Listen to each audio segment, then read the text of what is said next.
सभी विद्यार्थियों को मेरा नमस्कार। मैं रविंद्र बंसीवाल स्वागत करता हूं आप सभी का स्टडी पॉइंट पर। देखिए, the cotton corporation of India limited द्वारा कुछ पदों पर भर्तियां निकाली गई है, जिसके अंदर अकाउंट से संबंधित कुछ भर्तियां भी सम्मिलित हैं। इसकी लास्ट डेट क्या है, कौन कौन इस फॉर्म को भर सकता है, एक्सपीरियंस मांगा गया है नहीं मांगा गया, और क्या क्या सिलेबस इसके अंदर रहने वाला है, फीस चार्जेस इसके अंदर क्या क्या है, सभी के बारे में हम लोग डिस्कस करने वाले हैं। देखिए, डिस्कस करने से पहले यदि आपने चैनल को सब्सक्राइब नहीं किया है तो चैनल को सब्सक्राइब कीजिए और बेल आइकन को भी दबाइए। आइए बात करते हैं इसके अंदर।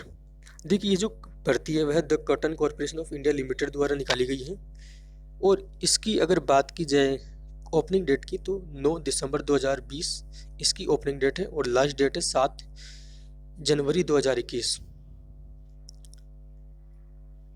कौन कौन से पदों पर इसके अंदर भर्तियां निकाली गई उसके बारे में हम बातचीत करने वाले हैं। देखिए, नेम ऑफ द पोस्ट है मैनेजमेंट ट्रेनी। मार्केटिंग से संबंधित जो पोस्ट है उसके नंबर ऑफ पोस्ट है 5, और एज जो है सभी के अंदर 18 से 30 साल तक आप इसको भर सकते हैं। क्वालिफिकेशन इसके अंदर रिक्वायरमेंट है मार्केटिंग ट्रेनिंग मार्केटिंग की पोस्ट के लिए MB in agriculture business management आपके पास होना चाहिए, या फिर एग्रीकल्चर रिलेटेड एमबी आपके पास होना चाहिए। एक्सपीरियंस इस पोस्ट के लिए नहीं है।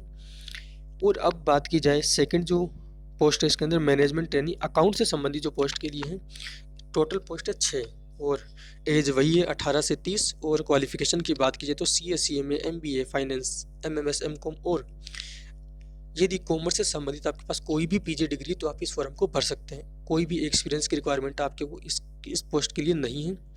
अब अगर बात की जाए जूनियर कमर्शियल एग्जीक्यूटिव की तो टोटल पोस्ट है इसके अंदर 50, एज वही 18 से 30।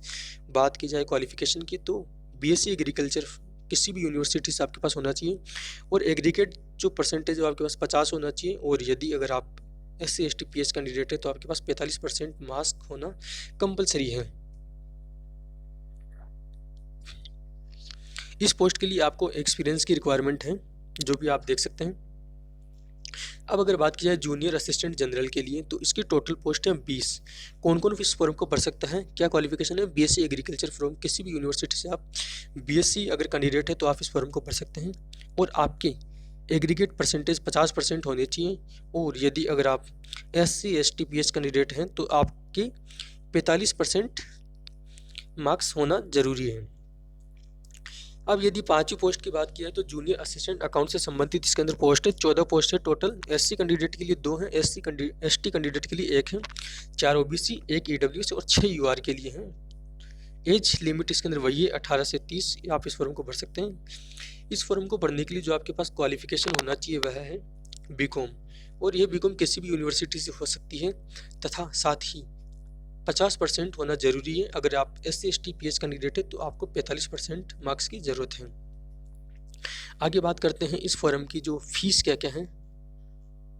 देखिए, इसकी जो फीस है वह है जो SC ST कैंडिडेट हैं उनके लिए 500 रुपये है, SST और एक्स सर्विसमैन PWD कैंडिडेट है उसके लिए 500 रुपये फीस है, और अगर आप जनरल EWS OBC कैंडिडेट है तो 1500 रुपये इसकी फीस है। इसके अंदर एज रिलैक्सेशन जो है अदर गवर्नमेंट सर्विस एग्जाम में जो कुछ एज रिलैक्सेशन दिया जाता है वही है सेम, कुछ भी अलग नहीं है।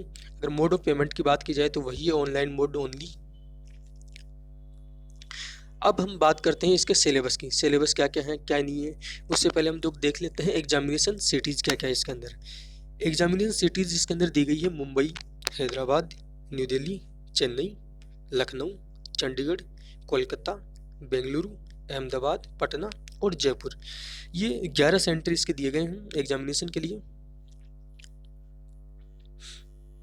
देखिए, इस एग्ज़ाम को पास करने के लिए आपको 40% मार्क्स लाना जरूरी है अगर आप OBC EWS या फिर UR कैंडिडेट है तो। अगर आप SC ST PWD या फिर एक्स सर्विसमैन है तो आपको 35% क्वालिफाइंग मार्क्स लाना जरूरी है।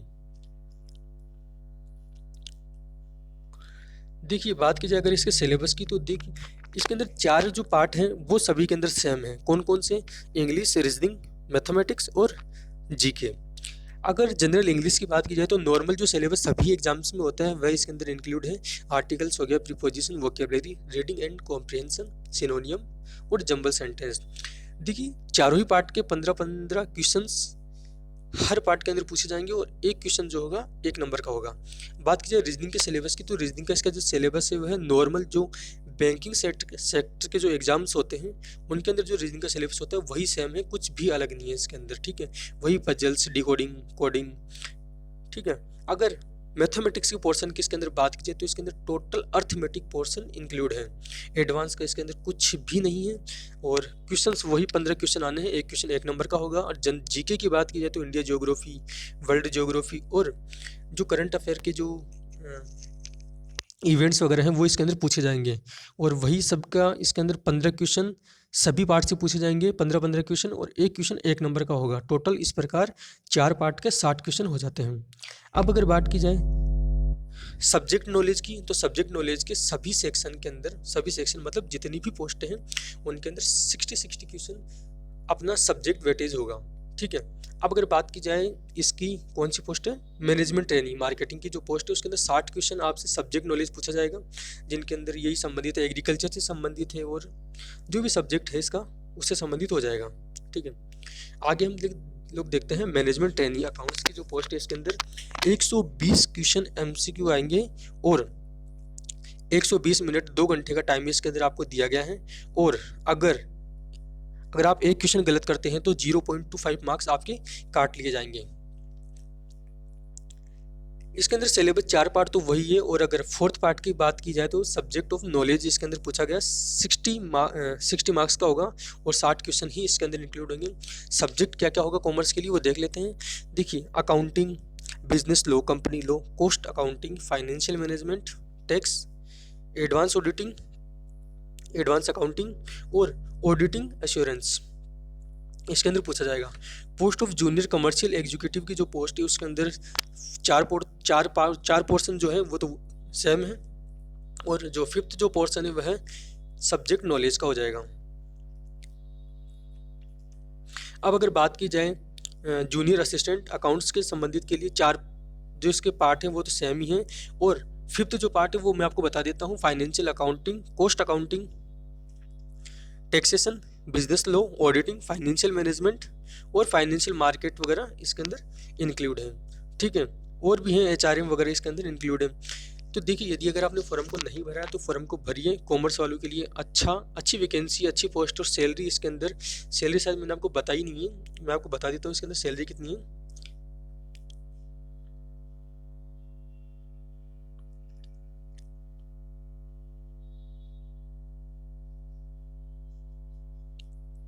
देखिए, इसकी जो स्केल ऑफ पे की अगर बात की जाए तो 30,000 से 1,20,000 है मार्केटिंग की पोस्ट के लिए। और अकाउंट्स की अगर अकाउंट्स पोस्ट के लिए अगर आप अप्लाई करते हैं तो 30,000 से 1,20,000 मंथली है, ठीक है। और अगर जूनियर असिस्टेंट अकाउंट्स के तो 22,000 से 90,000 के समथिंग आपको दिया जाएगा। और इस वैकेंसी में आपको 3 साल का जो सर्विस बॉन्ड भराया जाएगा। इसका मतलब ये कि आप 3 साल से पहले आप इस जॉब को नहीं छोड़ सकते, ठीक है। तो आज के लिए इतना ही। नमस्कार दोस्तों। आगे आने वाली कॉमर्स से संबंधित या अदर किसी संबंधित वैकेंसी के लिए आप चैनल को सब्सक्राइब कर सकते हैं। नमस्कार।